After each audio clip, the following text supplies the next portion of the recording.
கர்த்தருக்கு ஸ்தோத்திரம். இன்று வாசிக்க தெரிந்து கொண்ட வேத வசனம் யாக்கோபு 1:5.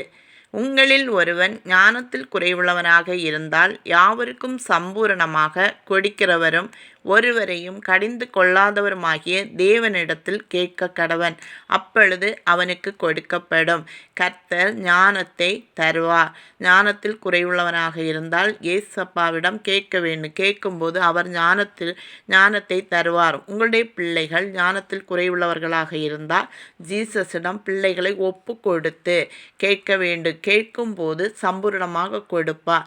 சாலோமன் ராஜா தேவனிடத்தில் ஞானத்தை கேட்டார். அவருக்கு ஆண்டவர் கொடுத்தார். ஞானத்தையும் ஒரு உணர்வுள்ள இருதயத்தையும் கொடுத்தார் என்று வேதத்தில் பார்க்கிறோம். அதே போல உங்களுடைய பிள்ளைகள் ஞானத்தில் குறைவுள்ளவர்களாக இருக்கிறார்களா? நீங்கள் துதித்து பாடி ஜெபித்து கடந்து செல்வீர்களானால் ஞானத்தை கொடுப்பார், ஆசீர்வதிப்பார்.